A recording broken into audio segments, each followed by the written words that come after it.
कि आज के वर्तमान जो लड़ाई है, कहा जाए कि एक ऐसे व्यवस्था से लड़ाई है जो हमारे इर्द गिर्द में ही खड़ा रहता है और उसी के साथ हमारा संघर्ष चलता है। ये मैं भी कुछ ऐसे ही विचार में हूँ, क्योंकि हम लोग एक राजनीतिक दल भी हैं और राजनीतिक दल के रूप में बहुत कुछ हमारे लिए मुझे कुछ चीज़ों के लिए रोकती है। हाँ, समाज के रूप में अगर कोई इस मुहिम में है या इस मिशन में है कि समाज को एक राह दिखा रहा है, एक आवाज़ दे रहा है और एक चेतना जगाने में लगा है, तो मैं आपको स्पष्ट रूप से कहूँगा कि उस काम के लिए जो हमारे से आवश्यकता पड़ेगी, हम हर कुछ आप लोग के लिए देने के लिए उसके साथ खड़े होने की तैयार हैं। नमस्कार, मैं देवांशु, आप देख रहे हैं न्यूज़ फाउंडेशन। हेमंत सोरेन क्या करने वाले हैं झारखंड में? क्या झारखंड में एनडीए की सरकार बनने वाली है या फिर जो सरकार है वही बनी रहेगी? लेकिन कुछ तो होना है झारखंड में। फिलहाल आज दिन भर हेमंत सोरेन ने क्या किया? हेमंत सोरेन ने बड़ी मीटिंग की, आप इसे गेट टुगेदर भी कह सकते हैं, आदिवासी प्रतिनिधियों के साथ जो है देश भर से जो है आदिवासी समाज के जो है वो प्रतिनिधि जो है आज रांची में जमा हुए और हेमंत सोरेन के साथ जो है वो वार्तालाप हुआ, बातचीत हुई और कई नेताओं के जो एक तरह से है उस मीटिंग में या कह ले आप उस जलसे में जो है वो भाषण भी हुआ। आज हेमंत सोरेन ने उनके सामने एक दो नहीं कई महत्वपूर्ण बातें जो है वो कही है, आदिवासी समाज के उत्थान को लेकर, आदिवासी समाज के विकास को लेकर। पीछे जो तस्वीर हम दिखा रहे हैं ये वही सम्मेलन की तस्वीर हम आपको दिखा रहे हैं, आज ही की तस्वीर है। हेमंत सोरेन जब भाषण दे रहे थे, देश के विभिन्न राज्यों से आए आदिवासी प्रतिनिधियों का मुख्यमंत्री हेमंत सोरेन ने रांची में पहले स्वागत किया और मौके पर प्रतिनिधियों ने एकजुट होकर अपने हक अधिकारों के लिए संघर्ष करने और सशक्त होकर आगे बढ़ने का आह्वान किया है। ये तो हुआ। इस अवसर पर आदिवासी प्रतिनिधियों ने हेमंत सोरेन से आग्रह किया है देश भर में चल रहे आदिवासी संघर्षों का वो नेतृत्व करे। ये तस्वीर हम आपको दिखा रहे हैं, देखिए अगली तस्वीर हम आपको दिखा रहे हैं। ये मंच से जब वो भाषण दे रहे थे और ये सब आदिवासी प्रतिनिधि हैं जो कि इस सम्मेलन में, इस जलसे में, इस मीटिंग में जो आप कह लें आए थे। हेमंत सोरेन पूरे देश भर से आदिवासी प्रतिनिधियों को रांची बुलाते हैं और बड़ा मैसेज जो है वो देते हैं। उनका भाषण जो है वो तकरीबन मुझे लगता है कि 12.5 मिनट का है और इस भाषण में कई राज जो हैं इशारों में जो है वो खोलते हुए नजर आ रहे हैं हेमंत सोरेन। लेकिन सवाल जस का तस बना हुआ है, क्या हेमंत सोरेन आने वाले वक्त में कुछ बड़ा करने वाले हैं, कुछ बड़ा प्लान कर रहे हैं झारखंड की सियासत को लेकर?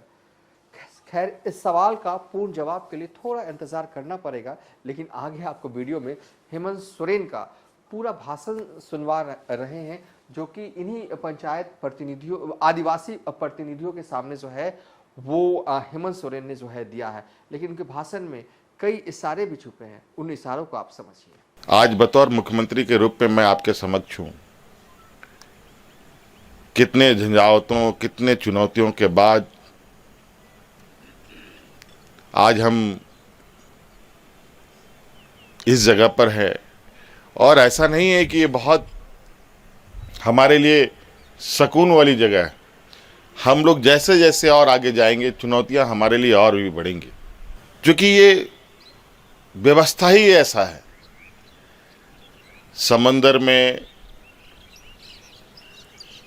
नदी तालाब में आप देखते हो कि बड़ी मछली छोटी मछली को खाता है, तो सामाजिक व्यवस्था में भी बड़ा समाज छोटा समाज को वो अपने अंदर उसको समाहित कर लेता है। तो हमें हर और स्वाभाविक है, उसको ज़्यादा आसान होता है बड़ी मछली को छोटी मछली खाने में, और छोटा मछली बड़ा मछली को तो नहीं खा पाएगा, वो तो अव्यवहारिक है। हाँ, समूह के रूप में अगर हम बड़ा हो जाएं तो हम सुरक्षित जरूर रह सकते हैं। ऐसी स्थिति उत्पन्न हुई है जहां हमारी परंपरा, संस्कृति, सभ्यता सभी जगह से हमें खदेड़ा जा रहा है।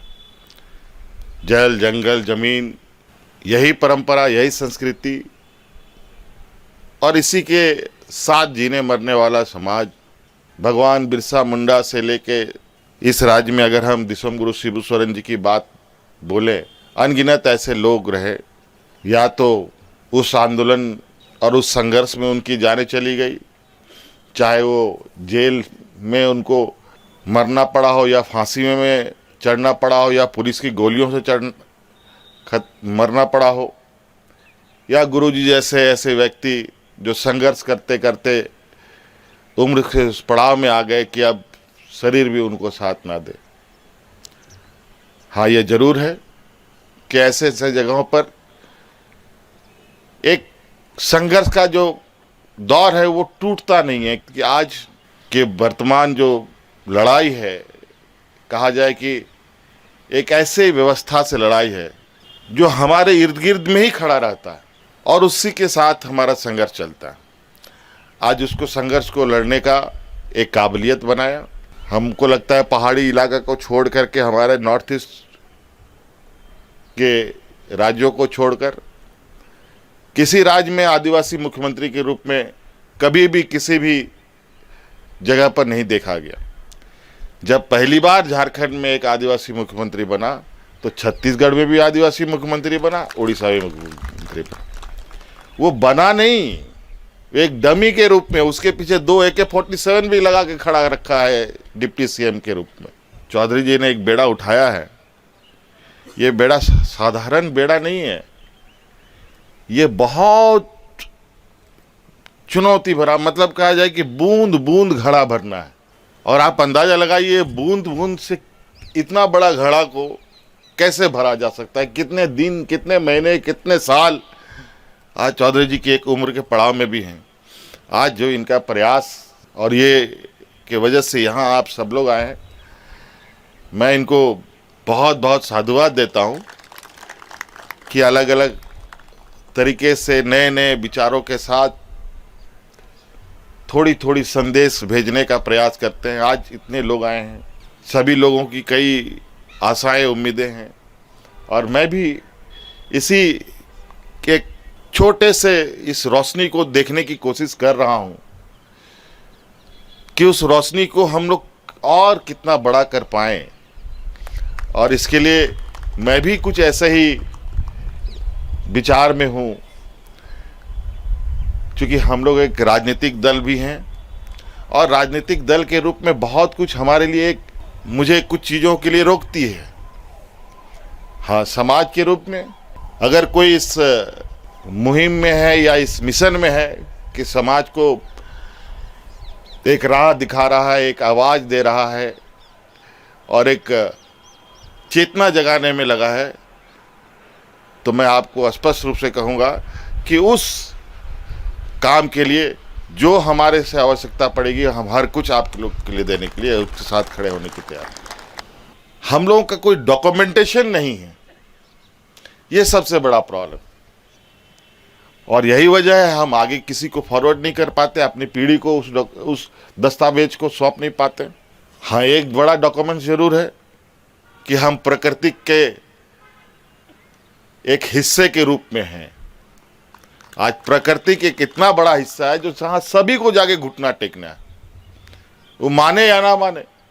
और इस मिट्टी की लड़ाई हमारे पूर्वजों ने सदियों से लड़ी है और हर कुछ यहीं से होना है, उगेगा भी यहीं से, खत्म भी यहीं होगा। हम लोग इस राज्य में खनिज संपदा से भरा हुआ राज्य, कभी कभी ये लगता है कि हमारे लिए एक वरदान है कि अभिशाप है, क्योंकि नीति बनाने वाले नीति निर्धारक लोग इस तरीके से नीति का निर्धारण करते हैं जहां शायद आदिवासी समाज के विषय में कोई जहन में उनकी सोच होती ही नहीं है। इसीलिए कुछ ऐसे बिंदुओं के साथ हमें आगे बढ़ना चाहिए जहां एक पूरे देश के आदिवासी समाज के हितों को लेकर वो बातें आनी चाहिए, और हम सब लोग मिल करके इस देश के भारत सरकार या भारत देश के नीति निर्धारकों के समक्ष हम अपनी बातों को इस मजबूती से रखें कि जिस तरीके से आज हमें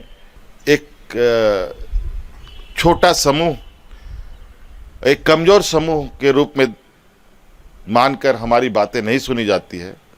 लेकिन ये मेरा मानना है, अगर हम लोगों ने कुछ ऐसे विषयों को पकड़ा जहां हम सभी आदिवासी समाजों का रक्षा और हमारे उत्थान की बात हो और हम सब एक साथ हो जाएं, तो मुझे नहीं लगता है कि भारत सरकार में इतनी ताकत है कि आदिवासी की ताकतों को कमज़ोर आंक सके। क्योंकि हमारे पूर्वजों ने दिखाया है अपनी ताकत, ऐसा नहीं है। हमारे पूर्वज उस समय से अपनी संघर्ष कर रहे हैं जब ये देश आज़ादी के सपने भी नहीं देखता था। उस समय से हमारे पूर्वजों ने अंग्रेजों के साथ दो दो हाथ किए। तो आज तो कम से कम हम लोग के पास थोड़ा बहुत, हम नहीं कहेंगे कि हमारे पास अरबों खरबों का बैंक बैलेंस है, लेकिन इतना जरूर है कि आज संपर्क साधने का हमारे पास जो एक सूचना तंत्र है वो उतना तो है कि किसी एक आवाज़ पर हम सब लोग एक मैदान में इकट्ठे होकर के अपनी मांगों को लेकर के आगे बढ़ें। इसीलिए थोड़ा आज मुझे खुशी भी हो रहा है और बहुत आप लोगों के इस एकत्रित होने का विषय को लेकर मैं भी थोड़ा उत्साहित हूँ। मुझे कई चीज़ों के लिए, चूँकि हमने पहले भी कहा कि एक राजनीतिक दल होने की वजह से बहुत चीज़ मेरे लिए एक बैरिकेड है, लेकिन सामाजिक रूप के लिए मैं कोई कहीं मेरे लिए उसमें पाबंदी नहीं है। मैं आपको स्पष्ट बता दूं, इसके लिए कहीं ना कहीं किसी भी ये पर हम लोग आप लोग के साथ खड़े होने के लिए तैयार हैं। कहा जाए कि आदरणीय गुरुजी के अब हम लोग के बीच में नहीं होने से कभी कभी मैं भी बहुत दुविधा में फंसता हूं कि मैं कभी फंस गया किसी चक्रव्यूह में तो उस चक्रव्यूह से निकलने का सलाह कौन दे। क्योंकि वही हमारे मार्गदर्शक, वही हमारे ये रहे अपने व्यक्तिगत रूप से, लेकिन समाज को लेकर के भी कई दुविधाएं होती है जहां बहुत अच्छे तरीके से उन्होंने मार्गदर्शन भी हम लोगों को किया। तो अब वो हमारे बीच में नहीं है, लेकिन आज चौधरी जी को देख करके ऐसा प्रतीत होता है नहीं, समाज में कोने कोने में लोग जन्म लेते हैं और ज़रूर ये बैठक सफल बैठक के साथ यहाँ से जाएगा और हम लोग बहुत जल्द कुछ ऐसे और गतिविधि हम लोग करने का प्रयास करेंगे जहाँ एक अब थोड़ा चीज़ों को लेकर जहाँ जहाँ जिस स्तर पे लोग हैं उन लोगों को भी हम लोग रिक्वेस्ट करेंगे। बहुत आदिवासी बुद्धिजीवी सब लोगों के भी कई सारी संगठन इधर उधर काम करती है, उनको भी एक प्लेटफॉर्म पे लाने का प्रयास किया जाएगा ताकि हम लोग अलग अलग माध्यमों से जो पार्टी लाइन से अलग हट करके, बहुत सारे लोगों को मैं देखता हूँ कि कई ऐसी गतिविधियाँ करते हैं जो पार्टी लाइन से अलग है, जो सामाजिक है, उनमें सब समाहित होते हैं, सब सम्मिलित होते हैं। तो हम लोग भी ये प्रयास करेंगे कि और लोग चाहे पूर्व पश्चिम उत्तर दक्षिण जहाँ से भी हों। तो इन्हीं बातों के साथ आप सब लोगों का बहुत बहुत आभार यहाँ पर आने के लिए और आशा उम्मीद करते हैं कि हम लोग बहुत जल्द फिर पुनः एक नए विचार नए ये के साथ लोग अपने समाज को और आगे बढ़ाने का प्रयास करेंगे। हमारे बीच हमारा एक जेनेटिक यही एक ऐसा है कि जहाँ हम ठीक है, शांत है, सलीन है, बहुत सौम्य है, हम लोग बहुत ज़्यादा किसी से लड़ झगड़ने का ये संस्कृति नहीं रखते हैं। लेकिन अब ये ज़रूर लगता है कि जिस तरीके से इधर महाराष्ट्र, उड़ीसा, छत्तीसगढ़, अलग अलग जगह मध्य प्रदेश, इन सब जगहों पर आदिवासियों के ऊपर अत्याचार हो रहे हैं, अब ये बात मान के चला जाए कि अब नाक के नीचे पानी आ चुका।